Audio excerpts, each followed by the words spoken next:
There have been too many tragedies for the Jewish people. The Crusades, the Holocaust, the Inquisition, and so on. Yet we don't have a fast for each and every one of these events, because as Rav Moshe Feinstein put it, all major Jewish tragedies are lumped together and mourned over on Tisha B'Av. The reason for this is simple, because every one of our tragedies are attributed to the fact that we are still dispersed around the world and completely ununited. And all this started on the 9th of Av, the day that our ancestors in the Midbar decided to listen to the Meraglim and not enter Eretz Yisroel as Hashem commanded them. And yet after thousands of years of pain and suffering, we still seem not to have learned our lesson. But unlike those Jews in the desert, we are not making this mistake for the first time. No. Although we've already seen the repercussions of this mistake, millions of Jews are still deciding to follow the Satan and not enter Eretz Yisroel for the third time. Does anyone believe for even a second that Hashem is happy when Jews all over the world are living in mansions, in beautiful neighborhoods with unlimited physical luxuries, while Eretz Yisroel sits in solitude, one short plane ride away? Does anyone think it's a coincidence that as we build up Eretz Yisroel in preparation for the final redemption, the oh-so-mighty world power, the United States of America, is plunging into utter destruction, chaos, eating itself up alive with levels of insanity that are nothing short of miraculous? And Europe, unless you live under a rock, I'm sure you've seen what's happening there. Countries that all proudly preach equality, yet now have no problem with open anti-Semitism, sometimes publicly calling for the death of Jews. From senile presidents, political corruption, open borders, complete removal of law and justice, and promotion of everything that is despised, shameful, and sinful in the eyes of Hashem. Are all these random, unrelated events or clear signs for us, the Jewish people, that it's time to leave the lands of exile and to return home to Eretz Yisroel? Yes, it's true we don't have prophets anymore, but you have to be a complete fool not to see the open messages that Hashem is clearly sending us. And after all of the unfathomable miracles that Hashem has performed for us in reestablishing Eretz Yisroel as a safe, beautiful, Torah-filled land, after all the miracles that we are literally witnessing with our very own eyes here in Eretz Yisroel, do you think Hashem does all this just for fun? How much more clear does Hashem need to make all of this for us? Eretz Yisroel is the most beautiful and the most perfect land in the entire world. And the only reason that it doesn't seem this way just yet is because so many Jews still refuse to make Eretz Yisroel their home. And as Rabbi Yehuda Halevi writes in the Kuzari, Yerushalayim will be rebuilt when the Jewish people yearn for it. And as David HaMelech writes, your servants desire its stones and favor its dust. And as it states in Sefer Yeshaya, Perek Samech Beis, as a young man takes a maiden in marriage, so will your children settle in you, Eretz Yisroel. And like a groom rejoicing over his bride, so will Hashem rejoice over you. This simply means that when we run home to Eretz Yisroel, out of a passion and love and a desire to become closer to our Father in heaven, then Hashem too will join us and rejoice with us. But unfortunately, millions of Jews feel none of this love towards Eretz Yisroel. In fact, many seem to have ill feelings and even hatred towards Hashem's beloved land. Eretz Yisroel is one of the least spoken about mitzvos in the entire Torah. It's hard to even find a rabbi who's willing to speak about Eretz Yisroel in public, let alone tell anyone in their communities of the importance of living in this holy land. I've even heard people who call themselves religious Jews refusing to acknowledge that Yishuv Eretz Yisroel is even a mitzvah. And how many times have I heard people laugh at the suggestion that they think about making Aliyah? It truly is a sadly outstanding thing when you think about it. As stated in Sefer Yirmiyahu, she is Tzion, but nobody cares about her. I understand that Aliyah is not an easy move for most people, but do you pray to Hashem for the opportunity?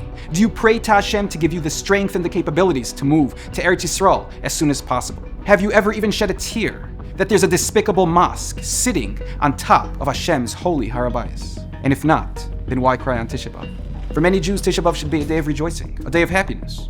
Because in Gullus they can stuff their faces with meat boards and sushi platters, drive luxury cars and live in mansions with hot tubs and swimming pools. And of course, no Jew in Chutz La'aretz has to ever feel guilty about not coming to Eretz Yisroel, because their rabbis teach them that living in Eretz Yisroel is too difficult and too challenging.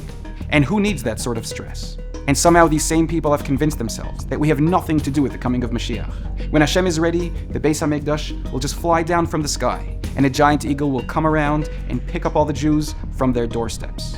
It truly is fascinating what smart people can convince themselves of in order not to have to take any responsibility. It's clear that the Geula is approaching, And every single Jew has a decision to make. Take part in it, or pay the price that millions of our ancestors have paid for making this very same mistake. Imagine if the Jews around the world would spend a little less time building up their giant businesses and pursuing the American dream, and would divert those efforts into building up Eretz Yisroel, supporting the Torah in Eretz Yisroel, maybe even starting to build the third Beis HaMikdash, and glorifying the great and holy name of HaKadosh Baruch Hu.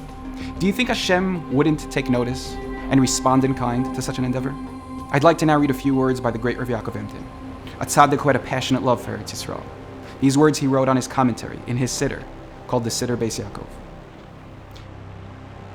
Hear me, my friends and brothers who live in lands that are not ours, on contaminated soil.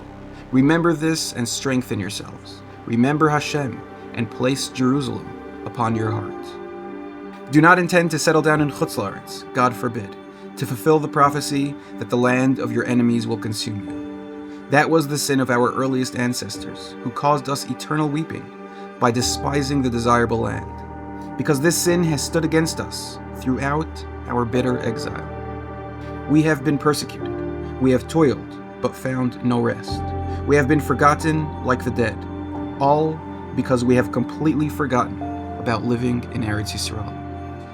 Not 1 in 1,000 stirs himself to take hold of the land, to settle there permanently. Only 1 in a country, and maybe 2 in a generation. No one takes notice of her, seeks her love, inquires after her well-being, or anticipates seeing her. As we dwell peacefully in Chutz La'aretz, we imagine that we have already found another, comparable to Eretz Yisroel and Jerusalem. This is why all types of misfortune have fallen upon us. How much danger do you put yourself in, both body and soul, every single day for a loaf of bread? But for Hashem's honor, and for your soul's pleasure, to merit everlasting life, you become lazy. Why don't you devise strategies to run for your life while you still can? To come and dwell in the shade of the Almighty, and find refuge under His wings.